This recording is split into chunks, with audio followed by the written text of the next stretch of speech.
part 3 of the Civil War. We're going to finish it off in this section. Grant appoints Sherman, but before Grant can appoint Sherman, Lincoln has to appoint Grant. And so in 1864, Abraham Lincoln appoints Ulysses S. Grant to head up all Union armies after the Battle of Chattanooga.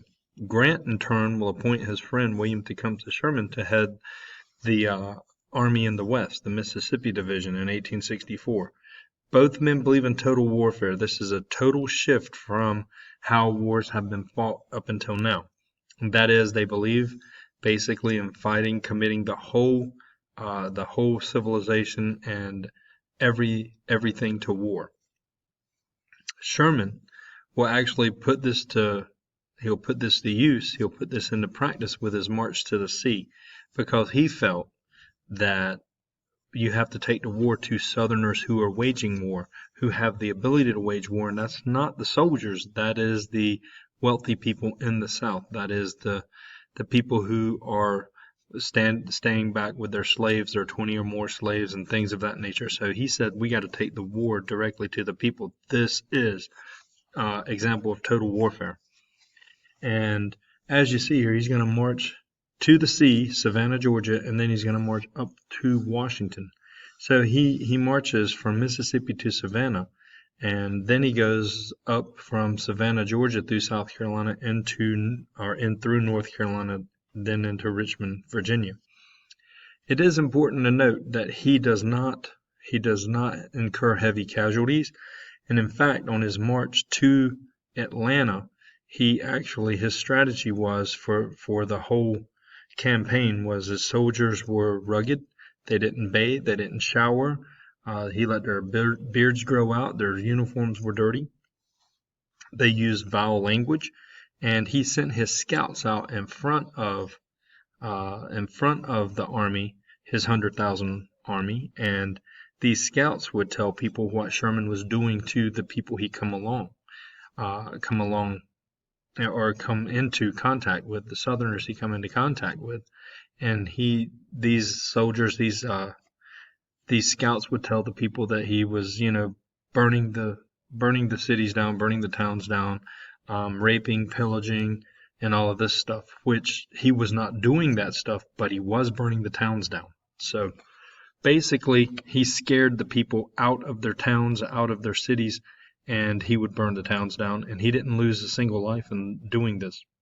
People were just terrified. So as you see, Grant and Lee in Virginia, Grant's strategy basically is going to be to grind Lee's army down.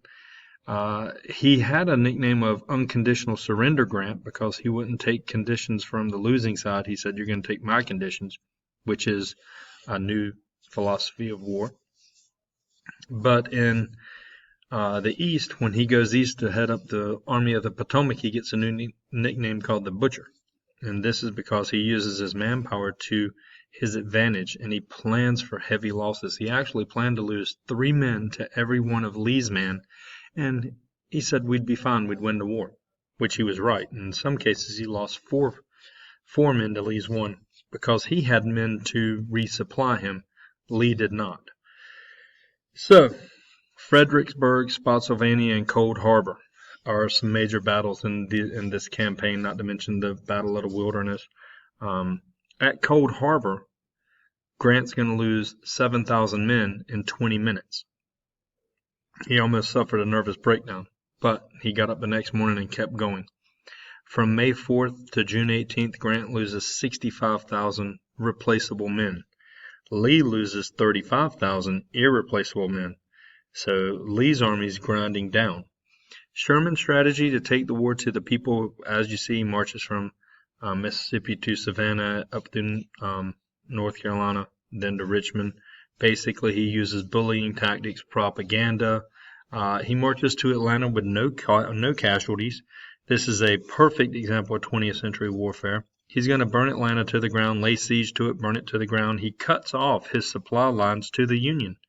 After Atlanta, he sends 40,000 of his men home, and he takes his 60,000 men, and he marches down to Savannah, and he lives off the land. He doesn't even get supplies from the north. So here's the Siege of Petersburg. So real quickly with Sherman as well.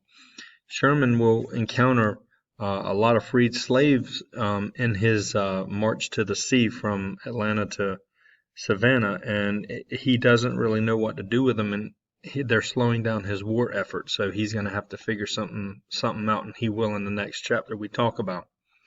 So the election of 1864, as you see, uh, Lincoln's going to defeat his former general George McClellan and win a second term in office, and he gets help from the military. In particular, it would be the Siege of Atlanta when Atlanta falls. He gets a lot of help from that battle in particular. But as you see, with the Union victories on the battlefield piling up, Lincoln's campaign gets a big boost from this. His vice president for his second term, he chooses Andrew Johnson, a native of North Carolina, as Lincoln's vice president. He was more of a Southern Democrat than he was actually, he was a Southern Democrat. He wasn't a Republican, so this is seen as basically trying to mend the fences between both parties. So the surrender at Appomattox happens on April 9th, 1865, in a small courthouse in Virginia. Grant and Lee arrange a meeting, and the Confederates surrender to the Union terms, and the Union terms were very generous at Lincoln's request. Lee unusually got to keep his horse, his gun, and his sword. That does not happen in warfare, but it did this time. The North victory in the Civil War strengthened the federal government over the states, transformed American society by ending slavery, but it left the South socially and economically devastated. And so here's a real quick on blockade runners if you didn't get it from earlier, but that's a little definition there for you. So if you didn't know, one of the last major battles of Sherman's campaign was in Bentonville, North Carolina. It's right up there in Benson, and it's right in between Benson and I-40 and 95. So after this, Sherman and I think it was Johnston signed a peace treaty and the ending the war in the South, the southern states. So here's some pictures of Fort Fisher at the time. Here's some extra videos you can watch. They're pretty good. They're all short. They're all about 4 minutes though. Here's the deaths. If you look here, the total deaths in the North were 360,000. Total number in the South, 260,000. This is more deaths than we incurred in any other war. It's the bloodiest war for us. Here's a comparison. Civil War, 620,000 deaths, and World War II, we lose 318,000. So, we do need to know a little bit about the Civil War laws and how it affects westward expansion. The Pacific Railway Acts of 1862 authorized large grants to Union Pacific and Central Pacific to build a railroad all the way to the West Coast. In 1869, that comes true with the Transcontinental Railroad. The Homestead Act, passed in 1862, encouraged the settlement of the Plains area. Basically, under the Homestead Act, you get 160 acres of land for free, but you have to live on it and prove it for 5 years. You have to improve the land and live on it for 5 years. The Morrill Land Grant, 1862, was given to build colleges to study agriculture. University of Nebraska is one of them. I know that. These were attempted by Congress for years, but Southerners always blocked their passage because of the slave issue.